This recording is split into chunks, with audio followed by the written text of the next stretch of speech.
Mesdames et messieurs, bonjour. Vous suivez l'élan africain et vous avez bien raison. Nous avons suivi l'actualité de cette semaine où nous avons assisté à la déclaration de candidature dans les pays de l'Afrique de l'Est, essentiellement la Tanzanie, le Kenya et l'Ouganda. Mais nous voulons insister aujourd'hui sur la situation politique en Ouganda. Vous savez, l'Ouganda est un des pays où le président vient de passer presque 40 ans au pouvoir. Le président Museveni est arrivé au pouvoir au mois de janvier 1986, au terme d'une guerre sanglante qui a renversé le président. C'était alors Tito Okello, mais la rébellion a commencé au moment où l'Ouganda était dirigé par Milton Obote. Et donc, le président ougandais maintenant, qui vient de passer à peu près 40 ans au pouvoir, s'est déclaré encore une fois candidat. Il a dit en juin, il s'est dit disponible et ce jeudi, le 28 août 2025, les militants de son parti, le NRM, le National Resistance Army, l'a désigné comme candidat officiel à l'élection présidentielle de janvier 2026. Et le président Museveni, évidemment, s'est déclaré prêt, puisque c'est lui qui avait voulu cette candidature. Il n'allait pas refuser, il n'allait pas se défiler. Mais je voulais encore une fois revenir sur ce fait de dire que ce sont les militants qui, en réalité, exigent que le président Museveni continue de servir le pays.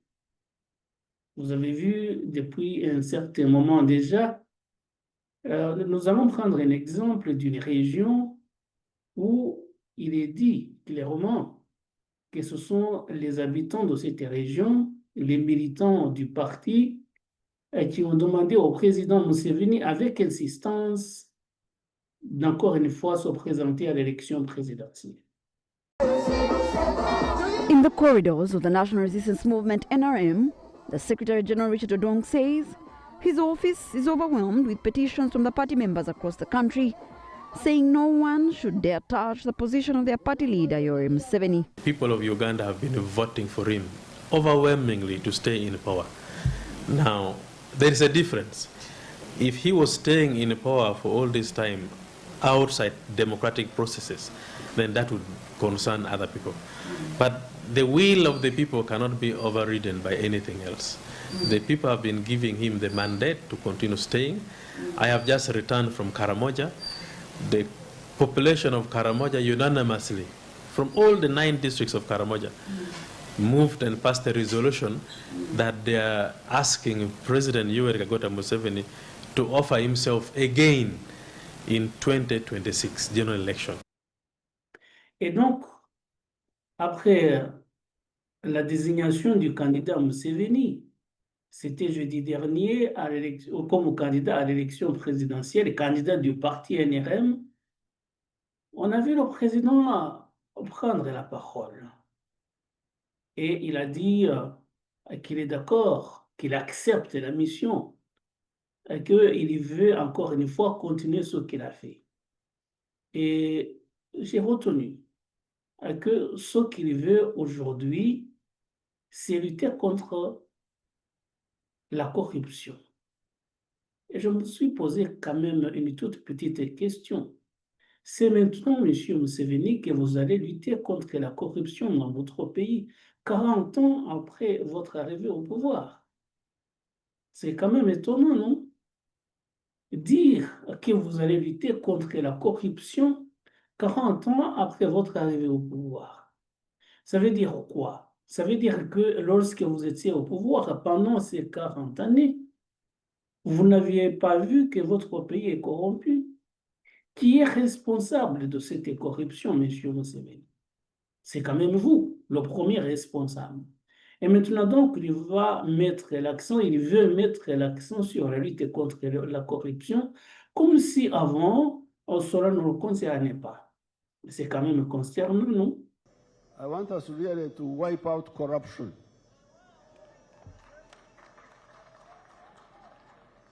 Because this corruption should not be there. Because you are in charge. Remember, the NRM, when it came into government, gave you power to elect people at all levels. LOC ones, you have just elected. You have just elected the NRM structures. You are going to elect the national ones. You have already started with the youth and some of the other groups. Now, when you elect, those people you elect should be your namparas, should be your overseers in each area. Because corruption happens where? Does it happen in Congo or does it happen here? It is here. In a parish, in a sub-county, in a town. Why do you allow it to happen? Why don't you check, ensure that the local health center is working well, the drugs are not stolen, ensuring that the PDM money which is sent to the parish is all delivered. This can be done because you have the power. You are the ones who elected the LOC1, LOC2, LOC3. You are the ones who elected them. Elect those people who can do that on your behalf. The members of parliament. Don't accept money from anybody to elect him. Elect him because he can be, or she can be, a good nampara. To ensure that your interests the interests of the area are well protected. Then you come to the government people. Even on my side, there's some issue. Because the RDC is appointed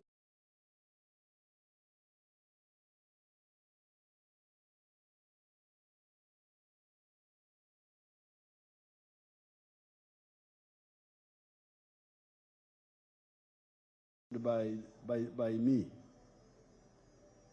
Then you have the DISO, who is appointed by the intelligence. Then you have the GISO. Why don't all these fight corruption? What are they doing? Why does corruption persist when all these are there? So in the coming Sanja, let's really ensure that we get rid of corruption so that we get maximum value from the money we have in the country. Et donc, il veut lutter contre la corruption, ce qui n'est pas mauvais en soi, mais il faut dire que le président Museveni est là depuis 40 ans. Lors de son allocution, il a également insisté sur les acquis, le bilan de son pouvoir. Il dit que l'économie, les revenus de l'Ouganda, l'économie s'est multipliée par 17. Évidemment, on sait que le président Museveni est quelqu'un qui sait trafiquer la vérité. On ne sait pas si cela est vrai. Même si cela est vrai, alors 40 ans, c'est pas rien. Multiplier les revenus du pays, transformer l'économie, c'est pas étonnant en 40 ans, parce que 40 ans, c'est quand même beaucoup. Ça veut dire plus d'une génération. Si vous êtes au pouvoir, évidemment, vous avez un bilan économique.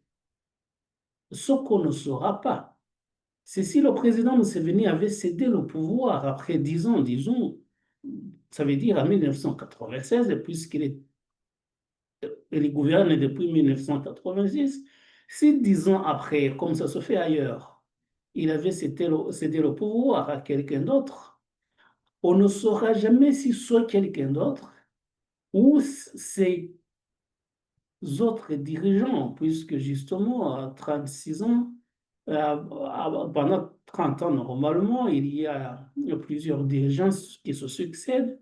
On ne saura jamais si ces autres dirigeants qui auraient pu accéder au pouvoir auraient mieux fait que lui. Donc, cela, c'est maintenant les fleurs, puisqu'il est seul sur la scène. Et donc, voilà, il veut transformer l'économie, faire l'Ouganda un pays à économie intermédiaire. Pourquoi est-ce qu'il ne l'a pas fait avant? Ça, ce sont des questions que nous sommes en droit de se poser comme observateurs. Je ne suis pas ougandais, mais tout de même, lorsque quelqu'un essaie de faire un bilan, de donner ses prévisions pour l'avenir en ce qui concerne l'économie, on est en droit de se poser, de se demander, de se poser la question de savoir pourquoi ne l'a-t-il pas fait avant?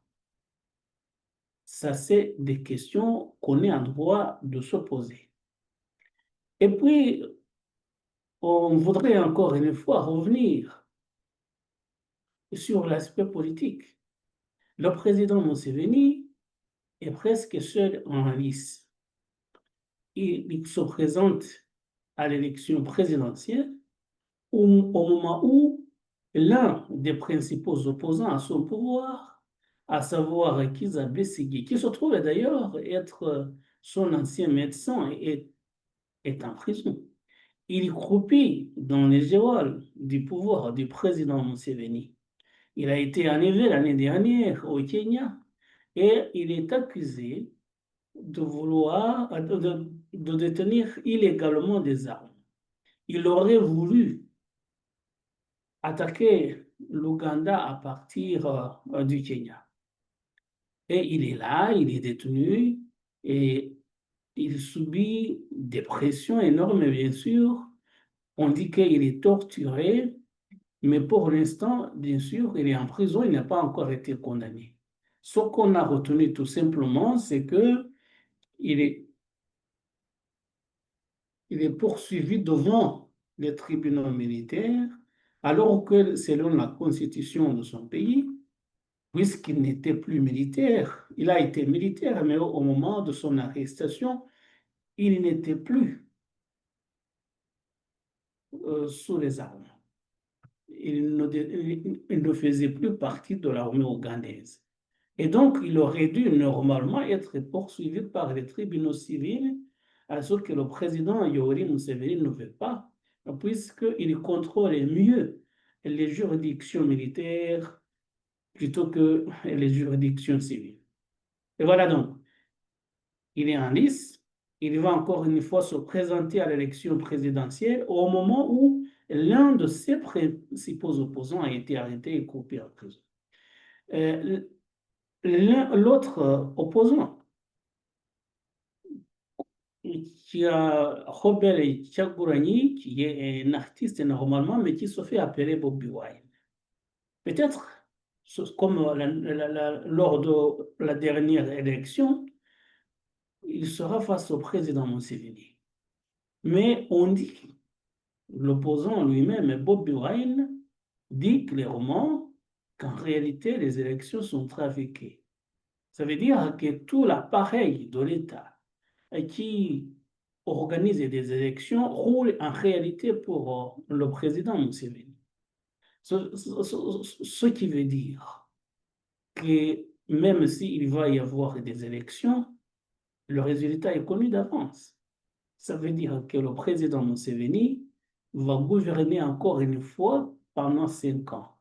Ça veut dire qu'au terme de son prochain mandat, il aura fait 45 ans de pouvoir. Et peut-être qu'il va se présenter encore une fois. Lui, qui se montre vigoureux, qui veut montrer qu'il a encore de la force physique, sachant qu'il est âgé de 81 ans. C'est pas rien, 81 ans.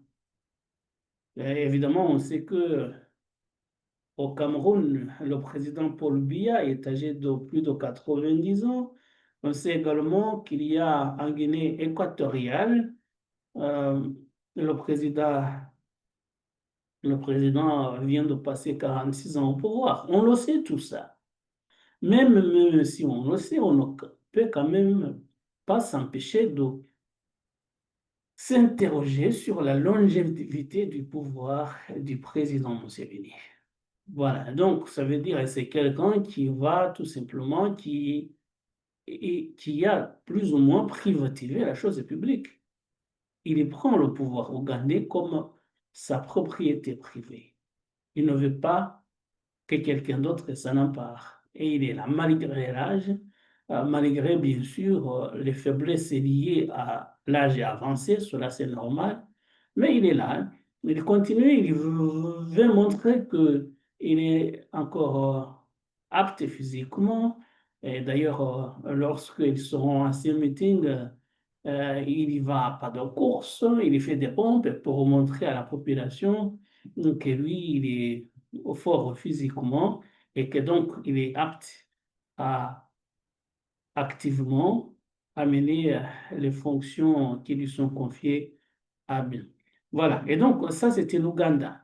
Alors, nous disons tout simplement que le bilan n'est pas si reluisant que ça, même si le président Museveni veut bien le faire croire. Il va encore une fois dire qu'il va lutter contre la corruption comme s'il n'était pas le principal responsable de ce fléau.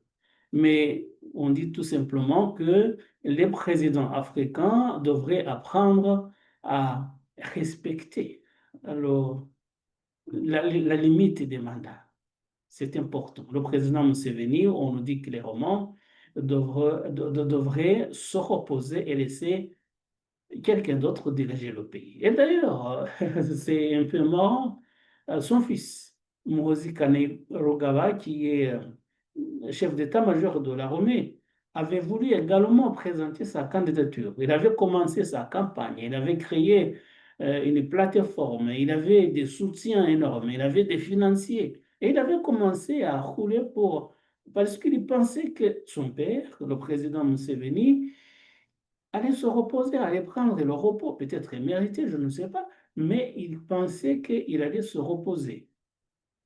Et curieusement, bien sûr, le président Museveni en a décidé autrement, ce qui veut dire que parmi les déçus, il se trouve également son fils, Muhoozi Kainerugaba, peut-être qui pourra se présenter pour de prochaines échéances. Ce qui d'ailleurs aussi serait une catastrophe, puisque on a vu ailleurs que lorsque le président se fait remplacer par son fils, ça ne se passe pas très bien. Ça peut continuer comme au Tchad, comme au Togo, mais la population n'est pas contente. Vous posez la question à Ali Bongo qui a succédé à son père et maintenant il a été victime d'un coup d'État. Et voilà. C'était l'élection présidentielle en Ouganda, élection à laquelle le président Yoweri Museveni est encore une fois candidat, alors qu'il vient de passer à peu près 40 ans au pouvoir.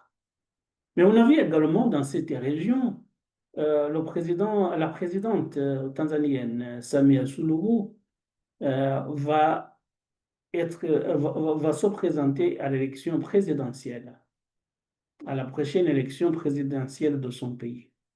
Ce sera sa première élection. Si elle est élue, elle sera élue évidemment, puisque évidemment le système en Tanzanie fait que le candidat du parti au pouvoir gagne toujours. Le Chama Pinduzi, en fait, s'arrange pour représenter un candidat et celui qui est présenté, ou celle maintenant, puisque c'est une dame, va être forcément élu.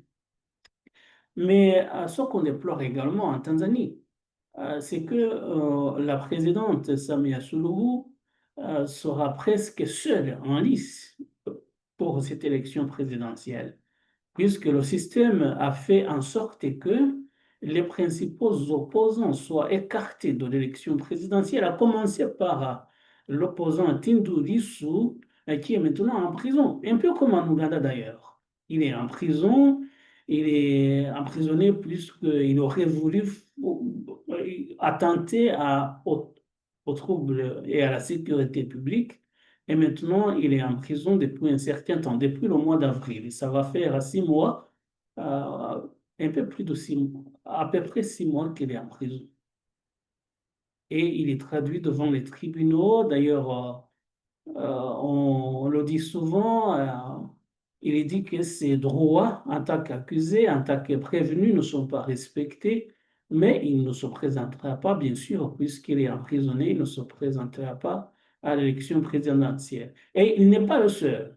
Tous les principaux opposants ont été écartés de cette élection présidentielle, ce qui est quand même dommage, puisque la Tanzanie se présentait quand même comme l'un des pays où la démocratie a pris plus ou moins des racines.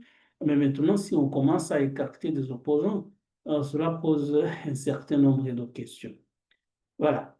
Et pas plus loin de la Tanzanie, au Kenya. Au Kenya, on a vu, il y a un activiste des droits de l'homme qui s'appelle Boniface Mwangi. On a suivi cette semaine et il s'est déclaré candidat à l'élection présidentielle de 2027. Ça veut dire qu'il va défier le président William Ruto qui se présente également à cette élection.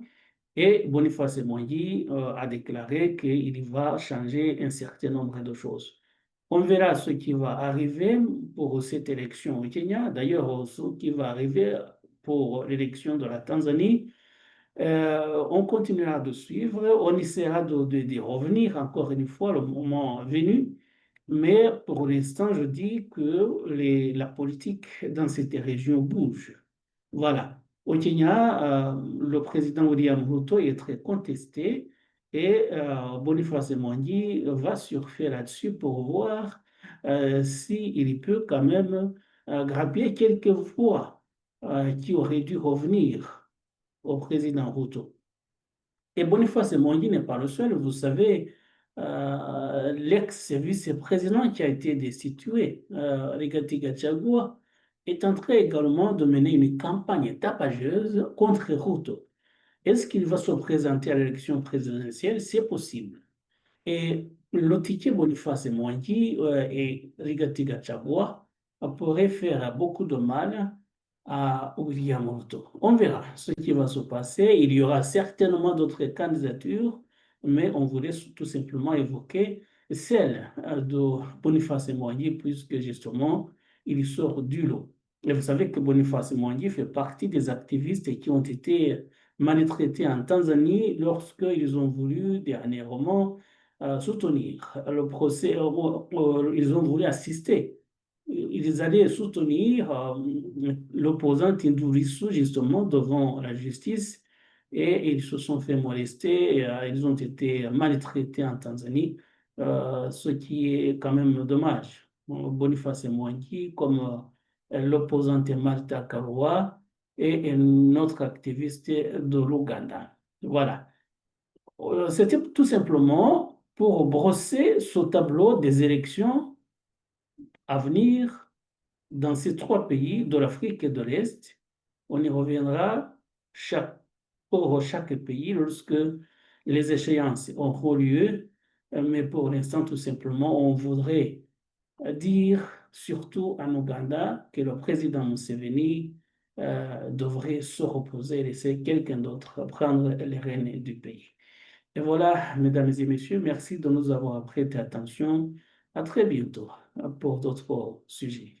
Au revoir et bon week-end.